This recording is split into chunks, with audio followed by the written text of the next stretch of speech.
tornadoes and hail like you would not believe. All caught on video. So hopefully it doesn't disturb when you're hearing the audio. It's hail falling due to tornadic action.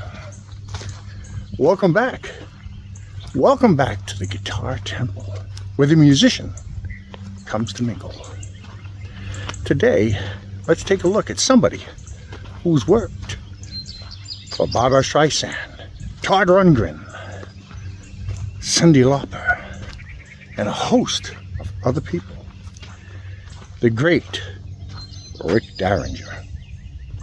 Rick Derringer, born Richard Dean Zeringer, August 5th, 1947, is an American musician, producer, and songwriter. Born in Salina, Ohio, and grew up in Fort Recovery. Other than his parents' extensive recording collection, his first major influence was his uncle, Jim Thornburg, a popular guitarist and singer in Ohio. At the age of 9 years old, his parents gave him an electric guitar for his birthday.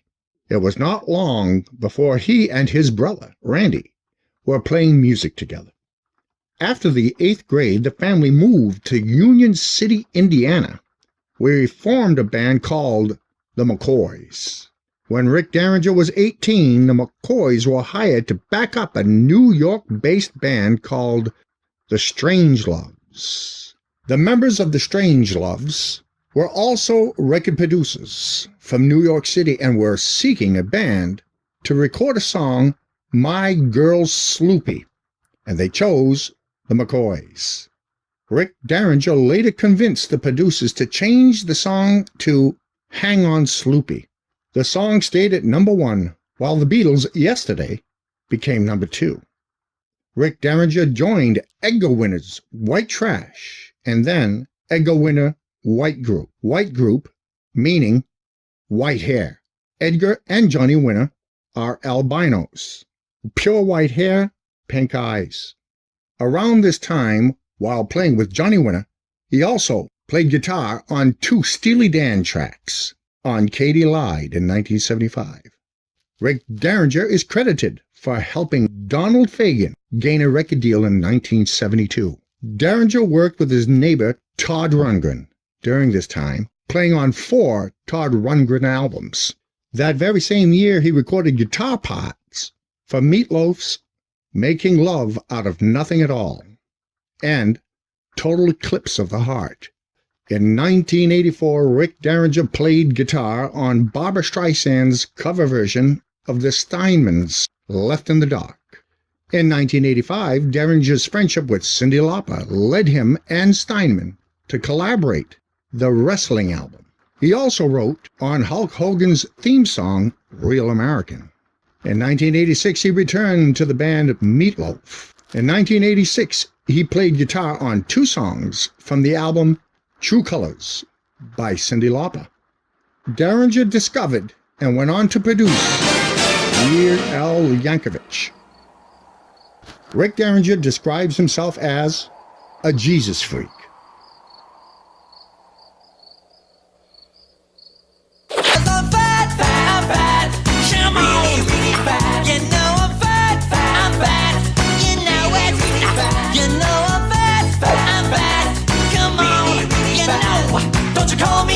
Portly or stout, to tell me once again who's fat. Total Eclipse of the Heart, that's a huge record. I love being part of that. I produced the demos that got Cyndi Lauper her record deal, as a matter of fact. I discovered Weird Al Yankovic, did the first album without a record company. Barbra Streisand, the song Making Love Out of Nothing at All by Air Supply. I love the solo, I played on that. Many Steely Dan songs, I'm playing on lots of stuff. Kiss.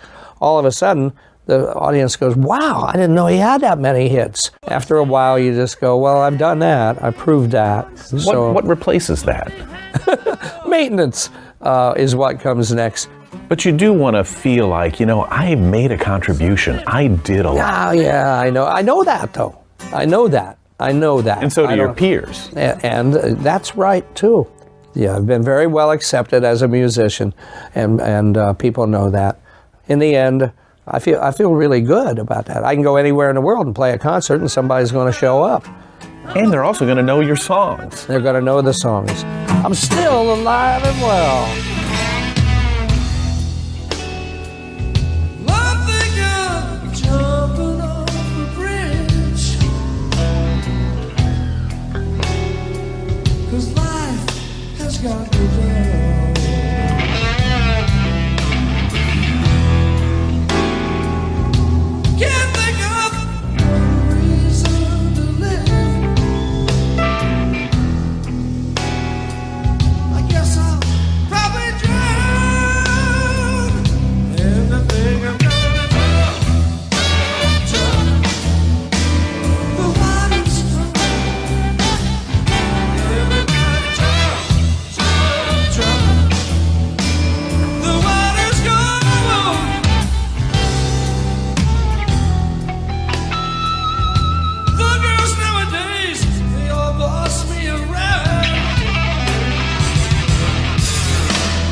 I'd be standing right here today.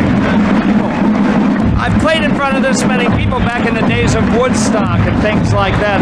I think about 300,000 one time, but this is an amazing time that we'll never be able to recreate. Today's a once in a lifetime. You might not ever see that again in your lifetime. One time, that was it. I wrote a song about almost 30 years ago now, and we thought we'd just written, my friend and I wrote it together, and we thought we'd written the most patriotic song of all time, a song called Real American. Oh, sure. And then Hulk Hogan heard it, and he decided, that's about 26 years ago, that he wanted it to be his theme song, his entrance song.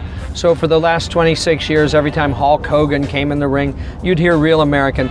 And then 9/11 happened, and all of a sudden the lyrics took on new significance when it comes crashing down and it hurts inside. and it started getting more and more downloads. It had become my most downloaded song in the last few years.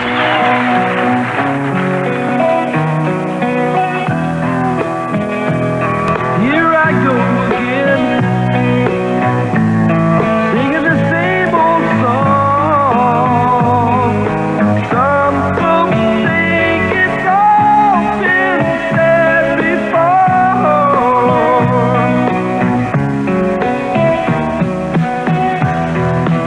but all I can do is try the best I can and hope that you'll listen just once more.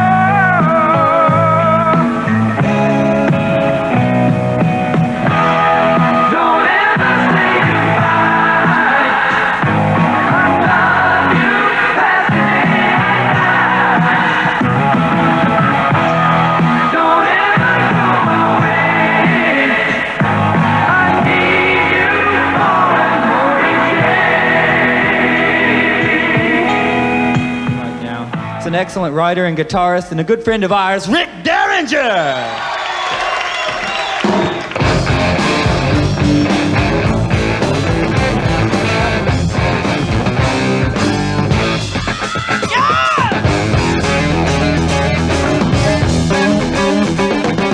Couldn't stop moving when it first took hold. Was a one straight night at the old town hall. Called the jokers, they were laying her down. She know I'm never gonna lose that funky sound.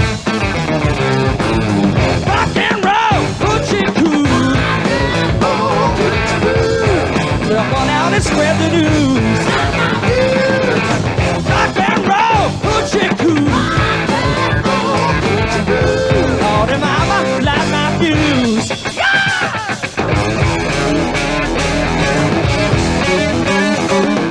Mosquitoes start buzzing about this time of year. Going down back, said she'd meet me there. We were rolling in the grass, goes the handlebar. Started ringing like a fire alarm. Rock and roll, Hoochie Koo. Lordy mama, light my fuse. Rock and roll, Hoochie Koo. Rock on out and spread the news. Yeah! Somebody say keep on rocking.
years after he first picked up a guitar, Rick and the McCoys would record their first #1 hit.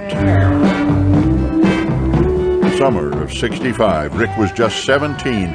Hang On Sloopy knocked the Beatles song Yesterday out of the #1 spot of the charts. Sloopy, I don't care what your daddy do. Well, the McCoys recorded 4 or 5 songs that were top 10 records.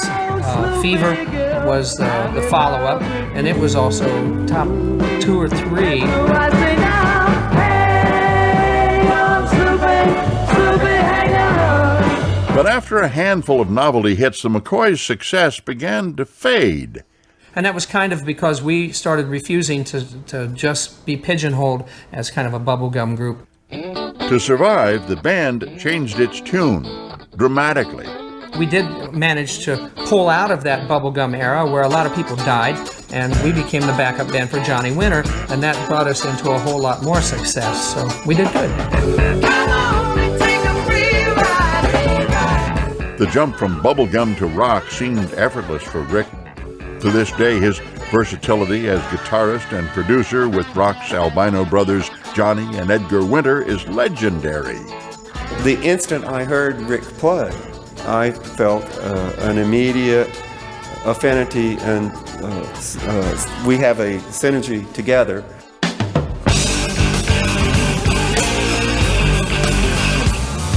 One of the most memorable songs Rick collaborated on with Edgar was one with no lyrics and, for quite a while, no name. Frankenstein was originally called the Double Drum Solo. It had no title. And it was just a show-off song for Edgar Winter whenever he'd come out and play. And we worked it up as a live song, and I never had any intention of recording it. We recorded it on the Only Come Out at Night album, but it was long. It was very, very long. And back in those days, the only way to edit something was to physically cut the tape, with a razor blade, and then reassemble it with splicing tape. So when you saw the analog tape go by, you would see all these little pieces of white tape go past.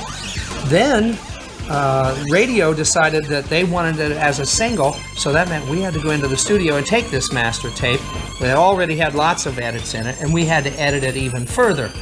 So we had the thing lying all over the control room, trying to figure out how to put the thing back together. And then the drummer, Chuck Ruff, mumbled the immortal words. Man, this tape looks like a Frankenstein monster here. So the monster was born.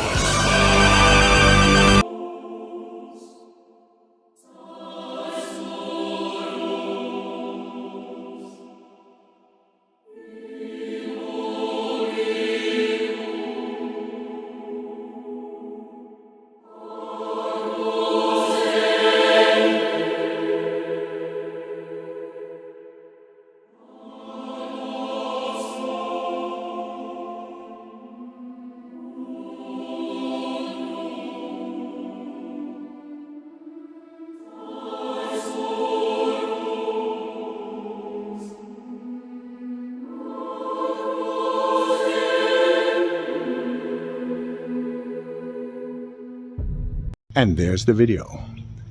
I hope that you enjoyed it. I hope that you come back and see us. We have 800,000 views of these videos. We want to push that right over into 1 million. Will you help support the temple? Would you do that for me? Would you like and subscribe to the channel and tell a friend and press the share button? It's right below the video. It says share. You tell a friend, press that little bell icon as well, if you will. Okay, and we do have merchandise below if you feel led to do so. And again, that helps support the temple. Got hats, cups, t-shirts, and the like. If you'd like to financially support us in any way, shape, or form, any size donation would be great, and we do have a tip jar below in the description area. Till next time, thank you for visiting us here at the Guitar Temple, where the musician comes to mingle. Thank you for stopping in.